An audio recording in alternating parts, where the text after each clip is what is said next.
Understanding passive foreign investment companies, PFICs.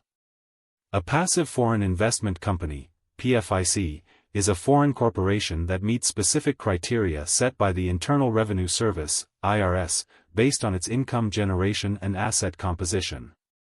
The conditions to classify a corporation as a PFIC are notably stringent and were implemented to prevent U.S. taxpayers from evading income taxes on investments held abroad. Defining a PFIC. To qualify as a PFIC, a corporation must meet either of the following tests. Income test. 75% or more passive income. At least 75% of the corporation's gross income must be classified as passive. This encompasses income streams generated from investments rather than income derived from regular business operations. Passive income examples include interest, dividends, capital gains, rents, and royalties. Asset test. 50% of assets as investment. At least 50% of the company's average assets must consist of assets that produce passive income. This often includes stocks, bonds, and other investment securities. Key takeaways. A foreign corporation is designated as a PFIC if it meets either the income test or the asset test. U.S. shareholders of a PFIC must adhere to rigorous tax regulations established by the IRS, primarily found in sections 1291 through 1298 of the Internal Revenue Code. Investors in a PFIC are required to file IRS Form 8621 to disclose relevant financial data about their investments. The genesis of PFIC regulations. The concept of PFICs was introduced during tax reforms in 1986, intended to close a loophole that allowed U.S. taxpayers to exploit offshore investments to avoid taxation. These policies aimed not only to ensure these foreign investments were subject to U.S. tax laws but also to levy higher tax rates to dissuade taxpayers from utilizing such schemes. Common examples of PFICs include foreign mutual funds, which are typically constituted as PFICs if their income generation largely stems from passive sources. Additionally, foreign trusts and holding companies may also qualify under the PFIC criteria. Reporting and tax implications of PFICs.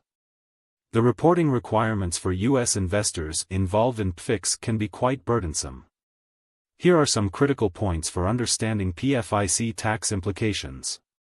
IRS Form 8621. Mandatory filing. U.S. investors must file Form 8621 for any PFIC shares held during the tax year, used to report distributions, gains, and elections made. Complex process. Completing Form 8621 can be exceptionally complex, taking many hours and requiring thorough documentation of transactions, share basis, dividends, and income distributions. As a result, investors are frequently advised to consult a tax professional for assistance. Cost basis considerations. Unlike most securities, the tax treatment of shares in a PFIC can diverge significantly, particularly concerning cost basis adjustments. For instance, while other marketable securities allow for a step-up in cost basis upon inheritance to the fair market value, this provision typically does not apply to PFICs. Thus, determining the correct cost basis can prove challenging for investors. Special treatment for pre-1997 investments. Investors who possess shares in PFICs acquired before 1997 enjoy certain exemptions from the tax and interest regime typically imposed on PFIC investments, providing a degree of insulation from the stringent PFIC tax provisions. Recent changes, PFICs and tax legislation.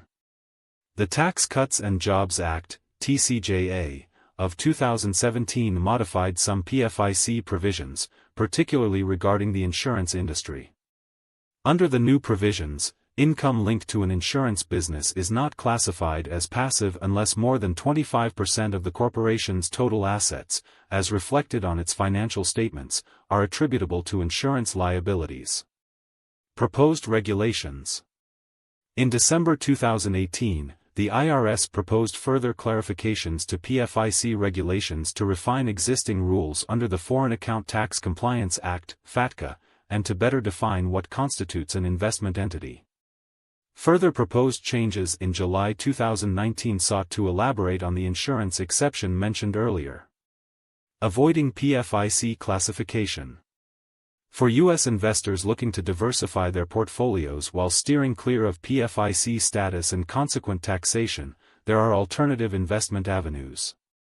Domestic funds, opting for U.S.-based mutual funds or exchange-traded funds, ETFs, that invest in foreign assets can mitigate PFIC concerns.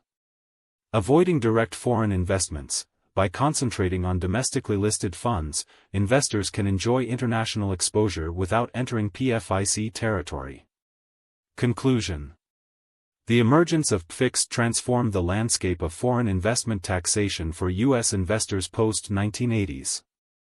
As tax regulations have tightened, understanding PFIC classification criteria, tax reporting requirements, and potential exemptions has become crucial for maintaining compliance and optimizing investment strategies in the current financial framework. Awareness of these aspects is essential for investors looking to expand their global investment horizons while adhering to U.S. tax obligations.